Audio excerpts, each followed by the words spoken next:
Okay, we're going to move on to Surah Al-Kawther. Surah Al-Kawther. Okay, what do you guys know about this surah before I begin, just so you can compare before and after? Surah Al-Kawther. Because whenever someone gets up, they're praying salah, and you're running to get into the masjid, and they start, Inna A'tainaka Al-Kawthar, you go, do, right? And you miss the rak'ah, right? Or someone's really tired, and they say, Lord, it's the shortest surah in the Quran. And then they say Surah Al-Kawthar, and then they begin reciting Surah Al-Kawthar. And a lot of times, culturally, in our masajid and so on, surahs such as this that are full of meaning, and when Allah subhanahu wa ta'ala challenges the kuffar, فَأْتُوا بِسُورَةٍ مِّن مِثْلِ, it says Surah Al-Kawthar is the smallest. All they had to do was bring a surah of the size of Surah Al-Kawthar. But we haven't really understood the intensity of a surah like this. The person, if you remember back when we were talking about Surah Lahab, we said, or one of the brothers mentioned that this is like the only surah where Allah subhanahu wa ta'ala specified who that person was. You know, one of the enemies of the Prophet sallallahu alaihi wasallam. Even though in other surahs, I said at that time that we're coming to Surah Al-Kawthar and we're going to talk about it. This person used to tease the Prophet, not necessarily tease him, but he would mock him because every time the Prophet ﷺ had a son, the son would die. And so, as was their custom, that if you didn't have sons to carry on the family name, then your name and your heritage, if you just had girls, they would just be entered into the other tribes, and that your name would be cut off. And so he would say to the people that Muhammad is Sambur, which means cut off. And he said that just leave him, and after a few years, no one will ever remember him, because he has no male children born to him. His name was Al-Aas ibn Wa'il. Al-Aas ibn Wa'il. And the reason I asked if anybody knew him, because if you know that he had made the statement that the Prophet was cut off, and nobody even remembers him today. And truly he's the one that's cut off. And you have, even though I said Al-Aas ibn Wa'il, you have no idea who he is. Right? Al-Aas ibn Wa'il. And I'll tell you, the only reason you have some idea of who he is because of Amr ibn al-As. Amr ibn al-As, who was a Muslim, and Allah subhanahu wa ta'ala blessed his name throughout the ages, was his son. And Amr ibn al-As's father, Al-As ibn Wa'il, was the one who made the statement against the Prophet sallallahu alaihi wasallam. أعوذ بالله من الشيطان الرجيم بسم الله الرحمن الرحيم إنا أعطيناك الكوثر فصل لربك وانحر إن شانئك هو الأبتر. This surah, and I'm sure many of us have recited it thousands of times in our lives. All the salawat that we've been reciting, or maybe another surah that you're reciting all the time. But it's been recited many, many times. And if you see actually the volumes of work written on this, you'd be shocked. A lot of times we try going to those summarized tafseer books where they have like one sentence, two sentences, and we don't really get the depth of the tafseer and the understanding of these surahs. Inshallah, I'm just going to give you a little glimpse at the kind of depth that a surah like this has. The person who said this, like we mentioned, was Al-As ibn Wa'il. He said that Muhammad is Sambur, which means cut off, that he has no males to carry his name, and he said this to hurt the Prophet ﷺ. And you can imagine, you have children dying, and someone's making fun of you because of that. Not only do you have the pain of your children passing away, but at the same time that you were being hurt because of that. And so he would continue to say this and spread this rumor around to hurt the Prophet ﷺ.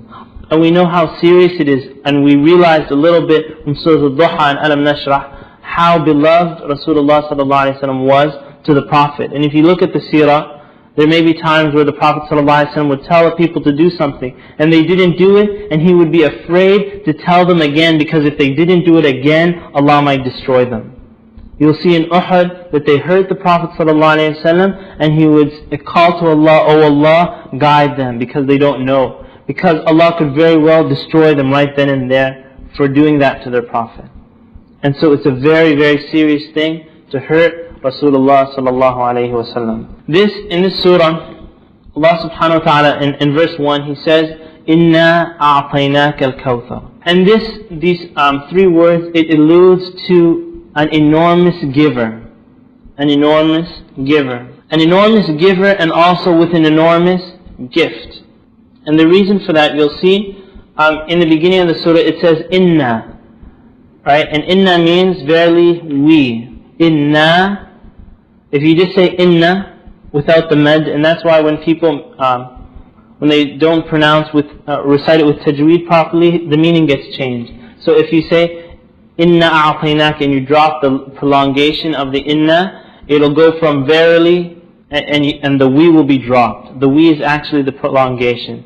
Inna, verily we gave you. Inna, and if you compare that to saying in Arabic, which could be said, Ana a'taytuka al-Kawthar. I gave you al-Kawthar. Right? You can say that in Arabic, but when you use the word ana, it gives the impression of someone very small. Ana a'taytuka al-Kawthar. I gave you the Kawthar. Okay, who gave you? But Allah subhanahu wa ta'ala is saying, Inna, that verily we gave you. Inna a'tainaka. And so it shows mu'ati kabir. It means that the person who's giving is enormous, subhanahu wa ta'ala. And at the same time, it also shows that Al-Kawthar, and we're going to talk a little bit about the Kawthar. Al-Kawthar means the abundance. You'll see different translations of the name of the surah. Someone will say a river in paradise, or it'll say abundance. And perhaps the more correct of those is the word abundance. And actually the word abundance might not carry all that enormous meaning of Kawthar, but it means Kawthar of everything. So it's an enormous giver with an enormous gift. You'll also see in the surah, for that verse, that it's in the past tense. Inna a'tainaka. Verily, it says we have granted you, meaning we already gave you al-Kawthar. And that's the difference between like cash and credit, right? All these people, they get in their mail, it says you've won $10 million, right? Or you could have won $10 million. And then when you read the fine print, you have a chance, 1 in 25 million, or more than that, to get this. Maybe 250 million, or something like that. So you say, when someone makes a claim that you've been given this huge, enormous prize, it doesn't enter your heart and be accepted. But here you see, it's not that Allah subhanahu wa ta'ala is saying that we will give you. You know, it doesn't say, سَوْفَ نُعْتِيكَ الْكَوْثَرَ, we're going to give you al-Kawthar, and so everybody would just continue laughing and saying, oh, He's promised Kawthar sometime in the future. But here Allah subhanahu wa ta'ala is saying, Inna a'tainaka. We've already given it to you, and it's already been decreed that you would get this, al-Kawthar. And indeed, you'll see the past tense and the future tenses, and to Allah subhanahu wa ta'ala, it's all the same. Because the past tense and future tense is only to us. And that's why I said when we saw that Ida Shamsu, and the translation was when. Because to Allah subhanahu wa ta'ala, it's not if. Allah subhanahu wa ta'ala is saying when this happens. And when Allah subhanahu wa ta'ala says, Inna a'tainaka al-Kawthar, it's already been decreed that you would get this by Allah subhanahu wa ta'ala. And so the question then comes, Inna a'tainaka al-Kawthar. Kawthar is, okay, it says a river in paradise, but I said like the word abundance. Kawthar means abundance. And so a person may ask, abundance of what? Abundance of what? And so actually, some of the reason I said that that perhaps the word abundance is better than a river in paradise is because when someone just says, I gave you this, almost as if the person didn't get anything else. Right? But Allah subhanahu wa ta'ala is saying, Inna a'tainaka al-Kawthar. Abundance. Abundance of what? Abundance of every good. Abundance of every goodness that you can think of that Allah subhanahu wa ta'ala, any goodness that you can think of, Allah Azza wa Jal gave the Prophet sallallahu alayhi wa sallam an abundance of it. And we saw that in Surah Al-Duha, of all the things that Allah subhanahu wa ta'ala gave the Prophet from the conquest of Mecca to raising his status amongst the people. And we talked about the CNN polls and how everybody would vote for the Prophet sallallahu alayhi wa sallam. And all of that, Allah subhanahu wa ta'ala gave him in this dunya and the shafa'ah. And of the bounties that Allah subhanahu wa ta'ala gave the Prophet sallallahu alayhi wa sallam is Al-Kawthar, the river of Kawthar in paradise. And so what this is basically when Allah Azza wa Jalla says, Inna a'tainaka al-Kawthar, Kawthar of what? And there's a blank line, meaning that it's almost like a blank check. That everything good. Kawthar of this, Kawthar of that, Kawthar of that. Everything enters into, as long as it's good, that Allah subhanahu wa ta'ala gave the Prophet sallallahu alayhi wa sallam an abundance of this. In the next verse, in ayah 2, Allah subhanahu wa ta'ala says, فَصَلِّ لِرَبِّكَ وَانْحَرْ. So pray to your Lord, صَلِّ لِرَبِّكَ, to your Lord, وَانْحَرْ. And when Allah subhanahu wa ta'ala says, لِرَبِّكَ, to your Lord, that also shows the nobility and the love of Allah subhanahu wa ta'ala to His Prophet sallallahu alayhi wa sallam. Pray to your Lord. If Allah subhanahu wa ta'ala, like we said about a person doing sajda and saying, Rabbi al-A'la, my Lord, that's all honor for that human being to say something like that. And Allah subhanahu wa ta'ala teaching us to say it like that. And Allah subhanahu wa ta'ala saying, your Lord. Meaning, O Muhammad sallallahu alayhi wa sallam, I am your Lord subhanahu wa ta'ala. And this person like Al-As ibn Wa'il, it's almost a slight at him or cutting him down because he doesn't worship Allah subhanahu wa ta'ala. He worships idols, he worships rocks and stones. And you, O Muhammad sallallahu alayhi wa sallam, you worship the Lord of Al-Alameen. You worship Him, فَصَلِّ لِرَبِّكَ وَانْحَرْ. Pray and sacrifice. And even in the surah, it says فَصَلِّ لِرَبِّكَ وَانْحَرْ, and you'll see, and sacrifice, and then it has in brackets, to Him alone. In Arabic, it could be said, فَصَلِّ لِرَبِّكَ وَانْحَرْ لَهُ, and sacrifice for Him. And as soon as you add the lah, and like as soon as you hear it, even when I say it to you, you immediately feel kind of like a stabbing in your heart, correct?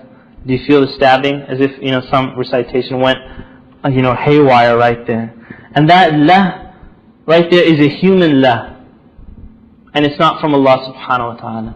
And someone can immediately pick out that even if I change like one or two words, you'll know immediately that this is not revelation. And this is, we don't understand the Arabic that well, and we can recognize this. Then how much more so were the Arab, if we're non-Arabic speakers and we can tell that it's not a revelation from God, they knew the language inside and out. They knew exactly when the revelation would come that it was revelation from Allah subhanahu wa ta'ala. And they knew the language much better than us. Changes such as the word Kawthar, one could easily say kathira. Instead of Kawthar, kathira. Inna a'tainaka kathira. And then change فَصَلِّ لِرَبِّكَ وَانْحَرْ لَهُ. And then it becomes human speech. Those additions and changes becomes human speech, and immediately it sinks because of the human addition. And there was actually a mushaf. There was a brother who had come from, I believe, Africa, and they had, put him, when he came to lead the Taraweeh in the US, they had put him in, I guess from his country there was some disease spreading, so they put him in a kind of like an incubation or whatever they call it. One of those little, what's it called? Quarantine, yeah. They put him in a quarantine for a few days until they made sure there was nothing, like he wasn't carrying any viruses. And when he was there was actually some religious books. They had like a Bible and they had a Quran. And when he opened the Quran, he saw that there were mistakes in the Quran. It was like maybe some printing company, I won't say who had printed it. But it had like obvious mistakes. So he sat there for the 3 days that he was there in the quarantine with his pen correcting the entire mushaf from his memory. Going through everything, correcting it so that if anybody came after him, they would recite it as Allah subhanahu wa ta'ala revealed it.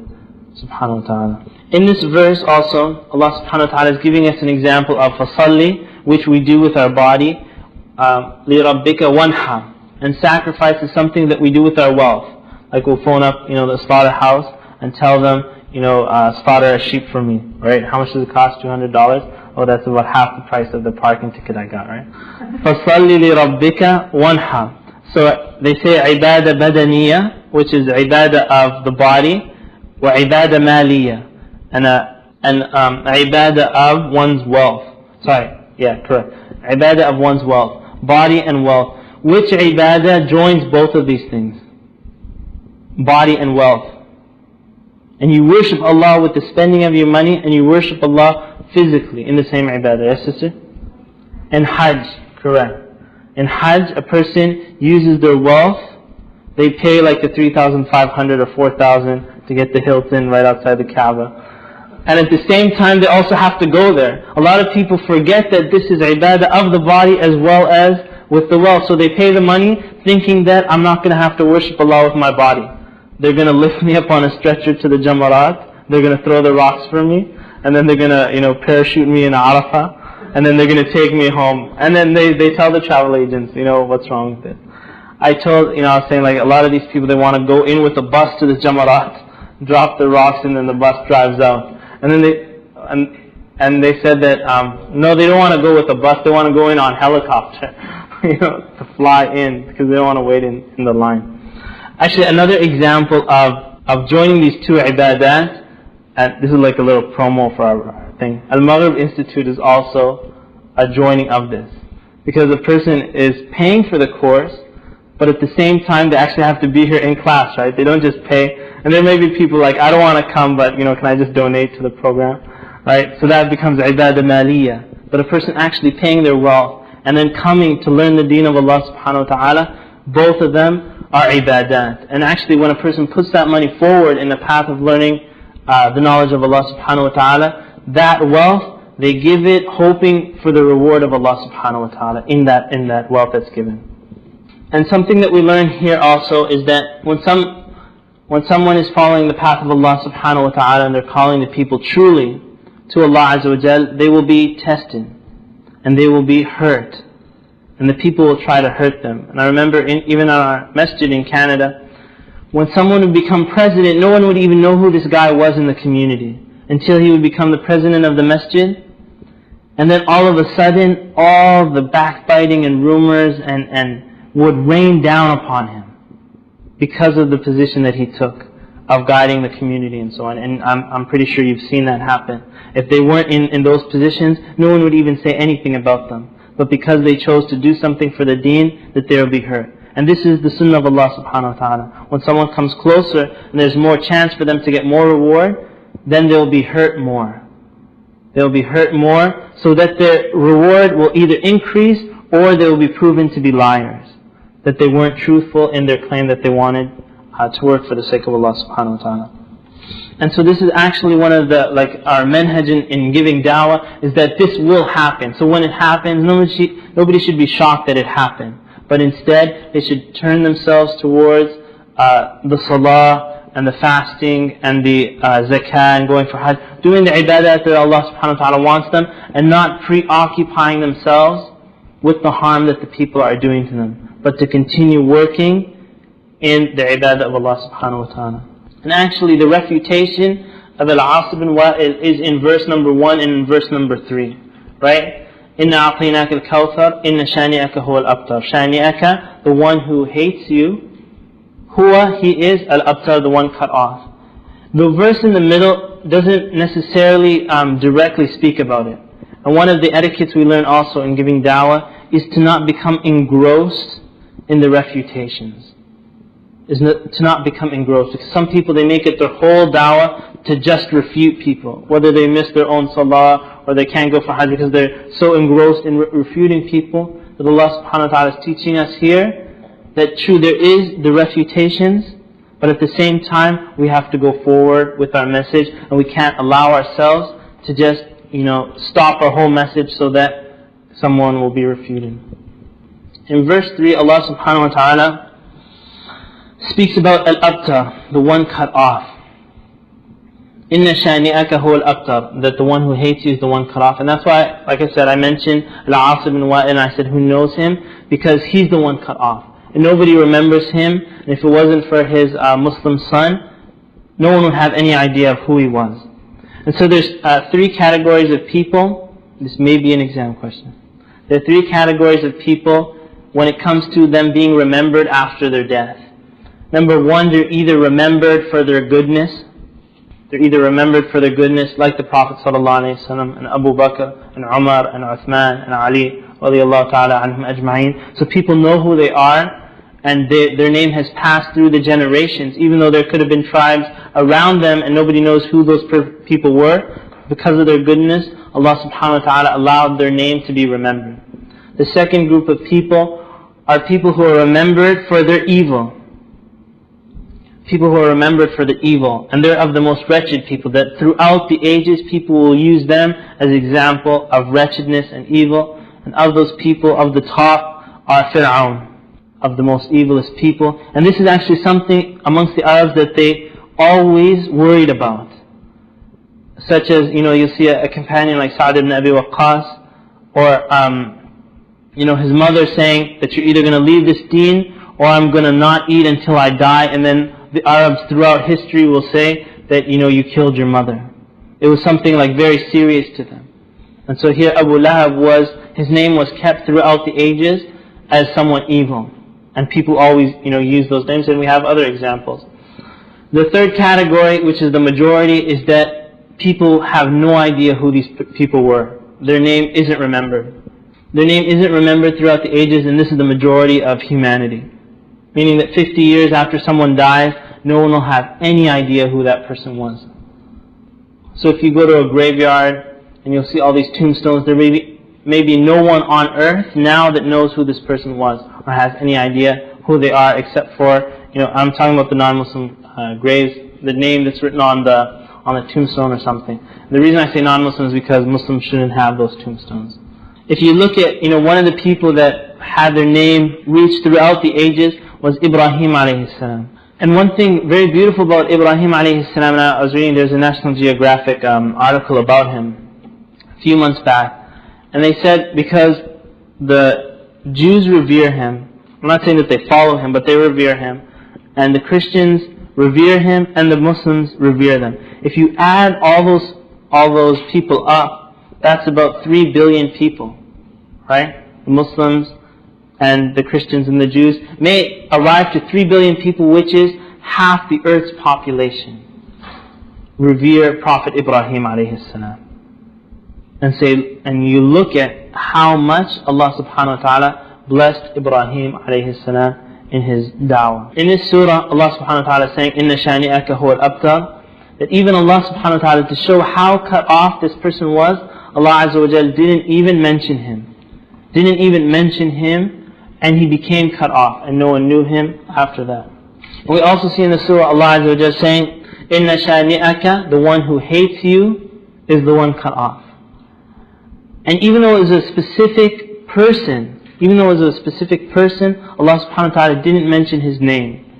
Because anybody who takes the same path will fall into the same verse. That someone who hates the Prophet ﷺ is the one cut off.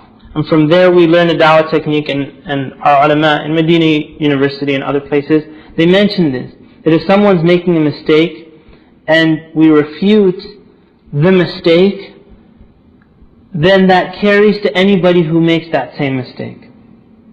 For example, suppose Steve Emerson, he's attacking the Muslims, he's saying that all Muslims are sleeper cells, they're all waiting to be called up. The red light goes up and then all Muslims become terrorists. And he starts spreading this message around. So a Muslim might say, no, we have to refute this. So they say, Steve Emerson, when he grew up, he went to, this place. And Steve Emerson, and they start doing a private investigation of Steve Emerson until they destroy his complete character. And everybody says, yes, Steve Emerson is a loser, just like you say. And then some guy named Bill Emerson stands up. And John Emerson and Michael Emerson. All these people stand up with the same message that he has. And we've spent, 3, 4, or 5 years destroying Steve Emerson in the public opinion, in the public mind, but the issue wasn't destroyed. And other people will stand up with that same concept. However, if those 4 or 5 years were spent on refuting the issue, then it doesn't matter who stands up with that issue, it will be knocked down. And the people will understand that this issue is wrong. And so here we see that in the surah Allah subhanahu wa ta'ala saying, إِنَّ شَانِئَكَ هُوَ الْأَبْتَرُ, not إِنَّ الْعَاصِ بْنَ وَائِلْ هُوَ الْأَبْتَرُ. Anybody who hates the Prophet sallallahu alaihi wasallam and is the enemy against Allah and His Messenger, they're the ones who are cut off.